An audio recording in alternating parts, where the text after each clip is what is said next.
Bismillahirrahmanirrahim. Assalamualaikum warahmatullahi wabarakatuh. Perkenalkan, nama saya Yunda Auliana SPD dari Kementerian Agama Kabupaten Buleleng yang saat ini bertugas di MTSN 2 Buleleng. Saya peserta PJJ Metodologi Pembelajaran Angkatan ke-7. Tugas yang diberikan adalah membuat learning journal sinkronus dan asinkronus materi pemetaan kompetensi dasar dan indikator. Sebelumnya, saya mengucapkan terima kasih kepada Kepala Balai Diklat Keagamaan Denpasar, Bapak Haji Muhammad Toha SPD MSI, Kepala Seksi Pendidikan Islam Kabupaten Buleleng, Bapak Haji Lewa Karma MPD, Kepala MTSN 2 Buleleng, Bapak Rahmat SPD MPD, Pembimbing Materi PJJ Metodologi Pembelajaran, Bapak Dr. Andes Bambang Rudianto MPD, dan Panitia PJJ Metodologi Pembelajaran Angkatan ke-7. Baik, langsung saja. Pengembangan indikator dan materi pembelajaran merupakan dua kemampuan yang harus dikuasai oleh seorang guru sebelum mengembangkan RPP dan melaksanakan pembelajaran. Analisis yang dilakukan guru terhadap SKL, KI, dan KD dapat membantu guru dalam mengembangkan IPK yang dijadikan dasar dalam menentukan pembelajaran dengan meningkatkan nilai-nilai karakter melalui kegiatan literasi dan pengembangan keterampilan abad 21. Pendidik dapat merumuskan indikator pencapaian kompetensi pengetahuan terkait dengan dimensi pengetahuan dan dimensi proses kognitif, serta indikator keterampilan berkaitan tidak hanya keterampilan bertindak, tetapi juga keterampilan berpikir yang juga dikatakan sebagai keterampilan abstrak dan konkret. Kemudian, analisis KD ke IPK kunci itu memiliki syarat atau hal-hal yang harus diperhatikan. Yang pertama, tentukanlah proses berpikir yang akan dilakukan oleh peserta didik untuk mencapai kompetensi minimal yang ada pada KD. Rumusan IPK menggunakan kata kerja operasional atau KKO yang bisa diukur, dirumuskan dalam kata yang simpel, jelas, dan mudah dipahami. Kemudian, kategori indikator pencapaian kompetensi itu ada indikator kunci, kemudian ada indikator pendukung, dan ada indikator pengayaan.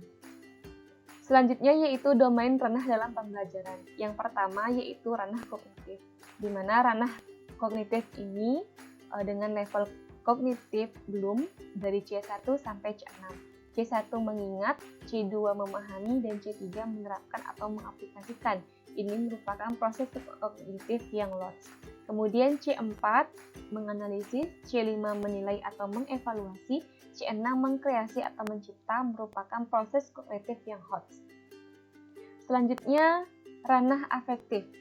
Ada A1 penerimaan, A2 menanggapi, A3 penilaian, A4 mengelola, dan A5 karakterisasi. Selanjutnya yaitu ranah psikomotor, yaitu P1 imitasi, P2 manipulasi, P3 presisi, P4 artikulasi, dan P5 naturalisasi. Kemudian contoh dalam penerapannya, mata pelajaran IPA kelas semester 7 semester genap, materi tentang pencemaran lingkungan, di mana kompetensi dasar pengetahuannya adalah 3.8 menganalisis terjadinya pencemaran dan dampak bagi ekosistem. Kemudian keterampilannya membuat tulisan tentang gagasan penyelesaian masalah pencemaran di lingkungannya berdasarkan pengamatan. Nah, untuk KD pengetahuan, targetnya di sini dari menganalisis ke menafsirkan. Kemudian, KD keterampilan membuat tulisan, dan KD targetnya adalah membuat tulisan. Jadi, untuk analisis KD-nya, dimensi pengetahuan dan dimensi proses kognitif, itu ada konseptual, yaitu dari C1 sampai C5. Ini menyebutkan, menjelaskan, menyelidiki, menganalisis, dan menafsirkan. Untuk selanjutnya, analisis KD dan perumusan IPK pada jenjang SMP MTS kelas 7 pada mata pelajaran pencemaran lingkungan.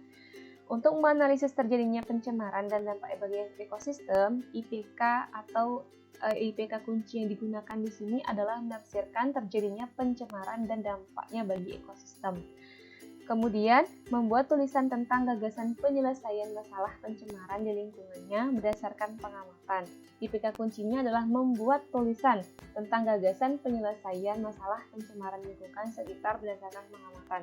Nah, untuk analisis KD dan perumusan IPK, untuk proses pembelajaran itu menggunakan model pembelajaran yang sudah direkomendasikan pada abad 21.